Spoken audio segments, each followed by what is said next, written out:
Idukki ചിന്നക്കനാലിൽ resort വാങ്ങിയതിൽ നികുതി വെട്ടിപ്പ് നടത്തിയെന്ന പരാതിയിൽ വിജിലൻസ് മാത്യു കുൾനാടന്റെ മൊഴി രേഖപ്പെടുത്തുന്നു.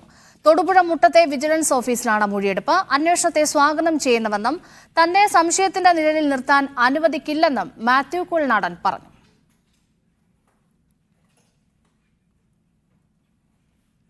ഇന്ന് വിജിലൻസിലെ മുമ്പിൽ ഹാജരാകും. ഞാൻ നേരത്തെ പറഞ്ഞ പോലെ ഇതിൽ ഞാൻ ആദ്യം തന്നെ പറഞ്ഞിരുന്നു, ഏത് അന്വേഷണവും സ്വാഗതം ചെയ്യുന്നു, ഏത് അന്വേഷണത്തോടും സഹകരിക്കും എന്ന് പറഞ്ഞിരുന്നു. നിയമപരമായിട്ടുള്ള എല്ലാ കാര്യങ്ങളോടും സഹകരിക്കും, വളരെ ആത്മാർത്ഥമായും അന്വേഷണത്തോടെ ഞാൻ സഹകരിക്കും.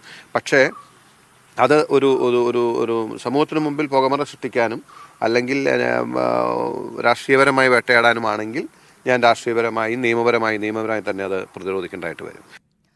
റിനു ശ്രീധർ വിവരങ്ങൾ നൽകും. റിനു, എപ്പോഴായിരുന്നു മാത്യു കുൾനാടൻ വിജിലൻസിന് മുൻപാകെ എത്തിയത്? ഇപ്പോഴും മൊഴിയെടുക്കൽ തുടരുകയാണോ?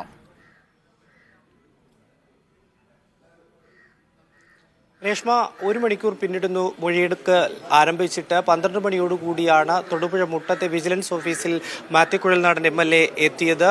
മൊഴിയെടുപ്പ് പുരോഗമിക്കുന്നു. വിജിലൻസ് DYSP ഷിജോ ജോസഫിന്റെ നേതൃത്വത്തിലുള്ള അന്വേഷണ സംഘമാണ് മൊഴിയെടുക്കുന്നത്. പ്രധാനമായും അന്വേഷണ സംഘത്തിന് ചോദിച്ചറിയേണ്ടുന്ന ആവശ്യങ്ങൾ, പ്രത്യേകമായ ഒരു ചോദ്യാവലി തയ്യാറാക്കിക്കൊണ്ടാണ് ഈ മൊഴിയെടുപ്പ് നടക്കുന്നത്. പ്രധാനമായും അറിയേണ്ടത് ഈ രേഖയിൽ, അതായത് സത്യവാങ്മൂലത്തിലടക്കം അല്ലെങ്കിൽ ഈ റിസോർട്ടിന്റെ രേഖകളിൽ അടക്കം എന്തുകൊണ്ട് ഈ തുക കുറച്ചു കാണിച്ചു എന്നുള്ളതാണ്. മറ്റൊന്ന്, പുറമ്പോക്ക് ഭൂമി ഈ വസ്തുവുമായി ബന്ധപ്പെട്ട് രജിസ്റ്റർ രേഖപ്പെടുത്തിയിട്ടുണ്ടോ എന്നതടക്കമുള്ള ചോദ്യങ്ങളാണ് വിജിലൻസിന് അറിയേണ്ടത്. പ്രാഥമികമായിട്ടുള്ള ഒരു മൊഴിയെടുപ്പ് മാത്രമാണിത് എന്നുള്ളതാണ് വിജിലൻസിൽ നിന്നും ലഭിക്കുന്ന വിവരം. നേരത്തെ തന്നെ 1ാം ഘട്ട ഒരു അന്വേഷണം വിജിലൻസ് നടത്തിയിരുന്നു. 2ാം ഘട്ടം എന്നുള്ള നിലയ്ക്കാണ് ഇപ്പോൾ മാത്യു കുഴൽനാടൻ MLA മുട്ടത്തെ ഈ ഓഫീസിലേക്ക് വിളിച്ചു വരുത്തി മൊഴി രേഖപ്പെടുത്തുന്നത്. പക്ഷേ ഇതുവരെയും കേസ് രജിസ്റ്റർ ചെയ്ത് അന്വേഷണം ആരംഭിച്ചിട്ടില്ല.